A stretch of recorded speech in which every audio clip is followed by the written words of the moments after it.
Teman-teman, kalian pasti sudah nggak asing nih dengan profesi yang satu ini, penyiar radio.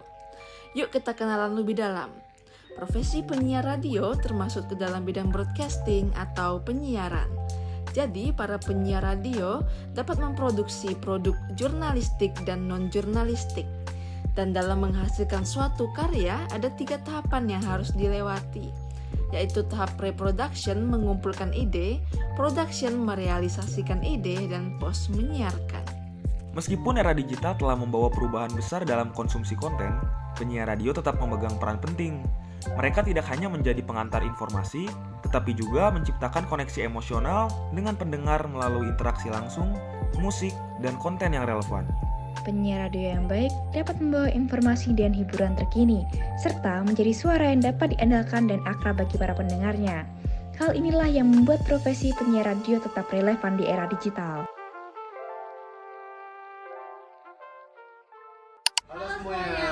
Jadi sekarang kita udah sama Kak Bagas, ini penyiar radio di Geronimo. Halo. Jadi sebelum kita mulai wawancaranya, boleh dong Kak perkenalan dulu? Oke, halo, namaku Edward Bagas, bisa dipanggil Bagas. Aku seorang radio announcer di Geronimo FM. Udah apa nih perkenalannya nih? Mungkin dari mana? Oh, aku asalnya dari Jogja, asli Jogja. Udah bekerja berapa lama Kak? Di Geronimo ini jalan 3 tahun. Ini tahun lama ketiga. ya. Udah 3 tahun. Gue masih baru. Nah, Kak, mau Iya. tanya nih, kira-kira kenapa Kak Bagas itu milih profesi menjadi penyiar radio nih, Kak? Oh, kenapa kan jadi penyiar? Soalnya gak tau, aku rasa passion aja ya. Soalnya kan kayak dari kampus, aku juga dulu kuliah di FISIP Atmajaya. Terus di FISIP aku juga sering MC.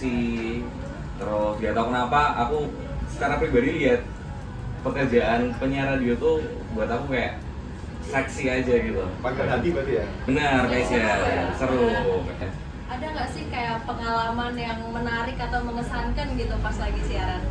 Kalau lagi siaran yang menarik apa ya? Paling yang menarik tuh ya kayak interview sama artis yang mungkin sering banget kita cuma lihat di TV, di media sosial. Tapi akhirnya di sini aku punya kesempatan untuk ngobrol bareng, kayak bertukar pendapat, kayak misal Laura Basuki gitu misal.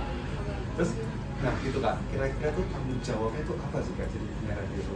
jadi penyiar radio itu tanggung jawabnya adalah yang diucapin.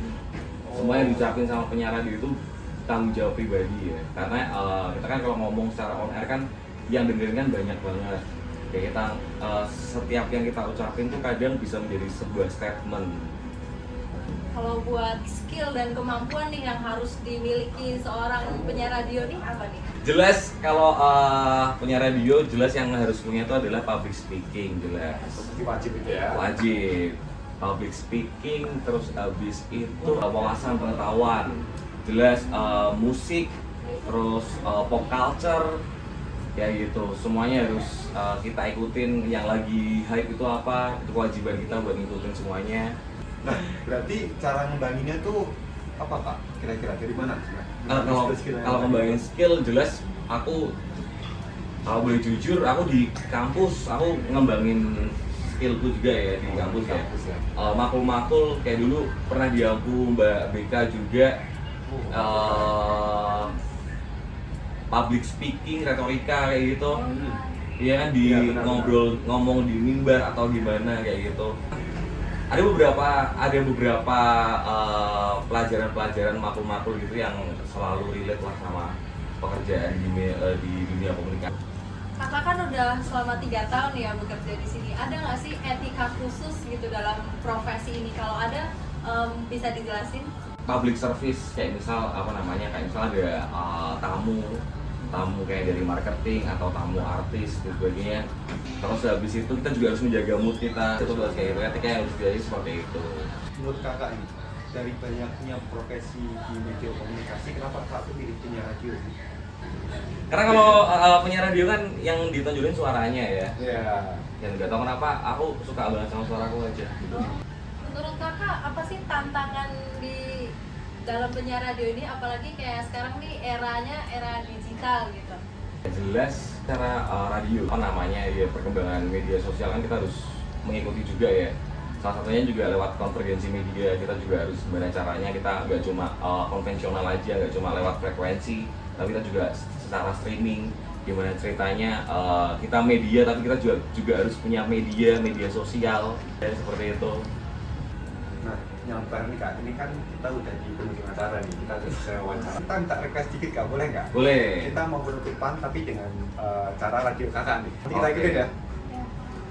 So teman-teman Atma Jaya, thank you udah mau dengerin kita bertiga dari tadi jam berapa nih? Jam 6, sekarang udah jam 7-an, udah 1 jam kita barengan. Kalau gitu Edward Bagas pamit, Saya Kristania Felita pamit. Saya Kevin Adi Nugroho pamit. love Jogja and you, bye bye.